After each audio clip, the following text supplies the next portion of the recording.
This is the future.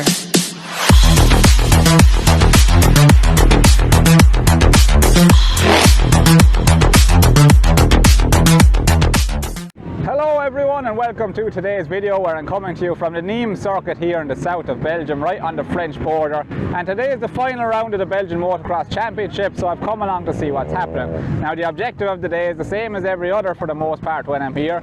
I go around to present the Motoklik product to people and get some feedback on what they think of it and try to bring people up to speed on what it does and grow the brand a little bit. It's quite tough because firstly I don't speak Dutch or French, so spreche Engels and Parvon nous parler anglais I think is what I use as well to try to speak to people. So that's the first barrier to overcome, and then the second one of course is that nobody knows who I am or what I'm about. So we're trying to make our way in the world here a little bit. But I'm going to show you also around the track here in Nismes. I've had a look around already today and it's quite spectacular in some areas. So be sure and follow us along for the day. We start off by taking a look around the track.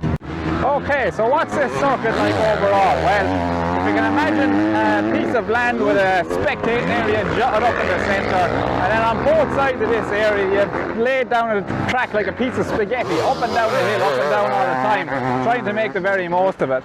The ground here isn't particularly good either. It's quite stony and clay and a really hard slick base to it, and some places where I was crossing the track you can see that some of that bedrock is coming through, so it's not a place you want to come short or case a jump or something like that. You know, you could do a lot of damage to your bike.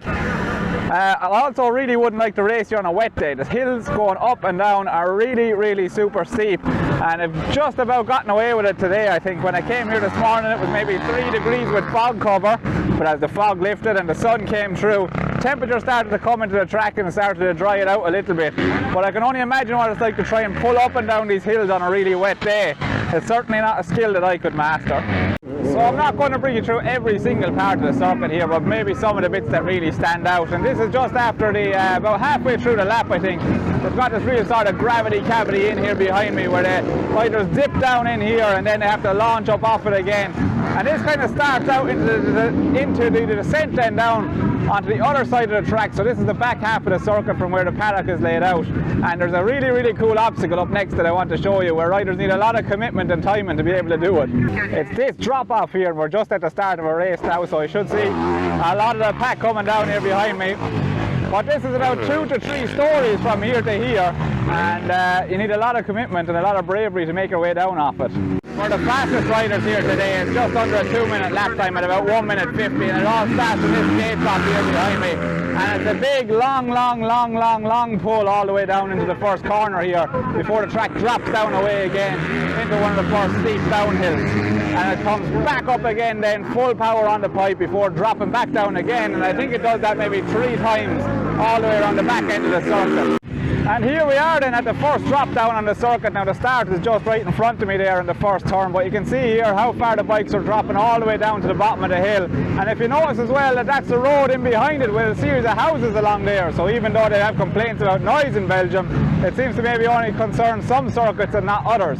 It seems to be running quite well here today. There's a good crowd to support it, so hopefully the local population also appreciate the sport of motocross and that it comes here to the Nismes circuit. I've made my way around to the back part of the circuit here now, and I don't know if you can see it too well behind me there, but there's the first turn that comes all the way down here to the bottom of the hill. We can follow the riders along before they make it to the very bottom, so maybe if you see the houses down under there I can give you some scale on it, but then it's this big huge uphill pull all the way to the top of the hill to try and follow the lads here along. And then they've got this jump up on the top of it. Now I really wish that you get some perspective on the circuit, and it's the same trouble with everywhere I go to. The camera flattens everything out, but if you're to come here for yourself you'll see how difficult it is to walk down and up these hills.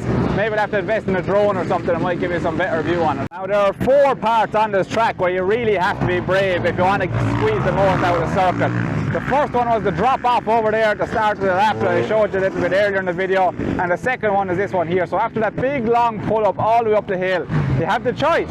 Do you try and go for it and make the downside here, or do you roll it like my colleagues have just done behind me? Now the thing is, if you decide to go for it, the landing here is so steep that it makes the landing zone really short, and you can see it here now as the stones are beginning to come up to the soil underneath me. And if you get this wrong, if you go a little bit too long or a little bit too short, you're asking for trouble. This really is a license to bust yourself here badly. The next two obstacles that I'm going to show you are the final two that make the most commitment on the track, and they're these two huge tabletops. They really are spectacular to come and look at. So you see behind me here then is the top of the hill where the guys have made their way down onto that little tricky short tabletop section, but then this tabletop here has to be the biggest obstacle on the circuit. It's absolutely massive, and there's two options to downside it. There's either you can kind of jump it shorter here, or else give it the full beans and go all the way along, and it must be, gosh, I don't know, in meters. Is that 30 meters? 35 meters maybe? So multiply that by 3, that's maybe 100 foot, 110 foot along there. But not only is it long, but it really boots you up in the air as well. And the other thing is that the ground falls away from it all around. So you've got this embankment here on the side of the tabletop, and then down there is where the track is dug down into. So if you're to sky it out over this jump, you must feel like you're absolutely up in space there for the couple of seconds that it takes to make your way through the air. And so the last big obstacle on this track then is this tabletop jump that you see here behind me, just following that bigger one, that maybe 100-foot one. And again, it's a big long tabletop, and it's not so bad about the length, but it's the way that they've built the up ramps here as well. They still have a strong sharp edge on the end here, so if you hit them with a bit of speed at all, they really boot you up into the air, and of course that makes it that little bit more difficult to clear. But it's also a little bit safer if you're jumping it as well. Sometimes when the jump faces roll off like this and the edge gets kicked off, you might be inclined to get a bit of an end, or you have to hit it with a lot more speed to really get the distance. But it turns into this little infield here that's kind of cut in around the track, and as you see, there's the little bridge that I use to make my way from the paddock into the main spectating area here on the track. But that nearly brings to a complete end the lap here. Now I actually haven't been able to find out where the finish line is yet. I see where the lads start, I see where the lads go onto the track, I see them going around the lap, but I haven't seen where the start finish flag is being waved, so maybe we have to find that next. So here it is, I've found it. Open your eyes, says you. It's only right behind the timing hut, which is just behind the start gate behind me over there. So this is where the riders come in and finish their lap then. So it's one final little tabletop here before they can finally pull back off the circuit. So that points out some of the main features here of the Nismes track. I hope you like having a look around it here. So we'll have to figure out what to do next in the video. I'm finding it hard to interview people. I don't know anybody. I don't know that they speak English. I don't know that they want to talk to me. I don't know that they think I'm a weirdo. But anyway, we'll try and figure out and see what we can do.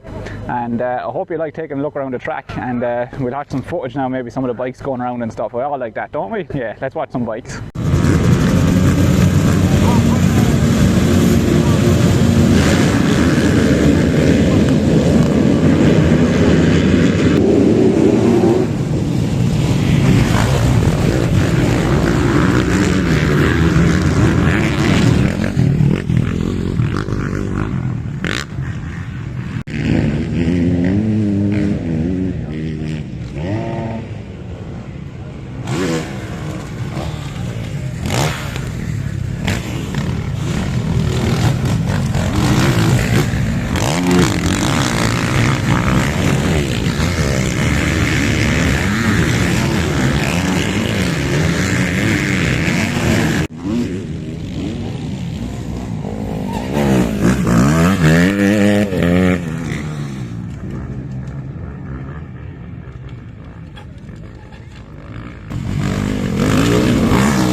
Okay, so that is it for my visit here to the Nismes Motocross circuit for the last round of the Belgian Championship. I hope you've enjoyed coming along with me today and got to learn a little bit more about motocross in this country. In the next videos coming up, I'm hoping to concentrate a little bit more on using Motoklik itself to give you guys a bit of an education as to how the system works and what it looks like on the bike and what sort of feedback riders have from using it, and at the same time then we'll do a review of the track where we're testing. So I think I've got a test coming up next weekend with a man called Mike van Kasteren, and he's near the Eindhoven region, so we'll be catching up with Mike maybe in the next video. But anyway, I hope you've liked coming along with me here today, and you can show your support for the video by giving it a like and a thumbs up or a subscribe, and you can comment down below if you have any feedback for us, if you want me to try and do anything different, have any ideas and what more you'd like to know and see. But for today's video, we'll have to catch you in the next one, and again, yeah, hope you enjoyed it here today. See you in the next one soon. This is the future.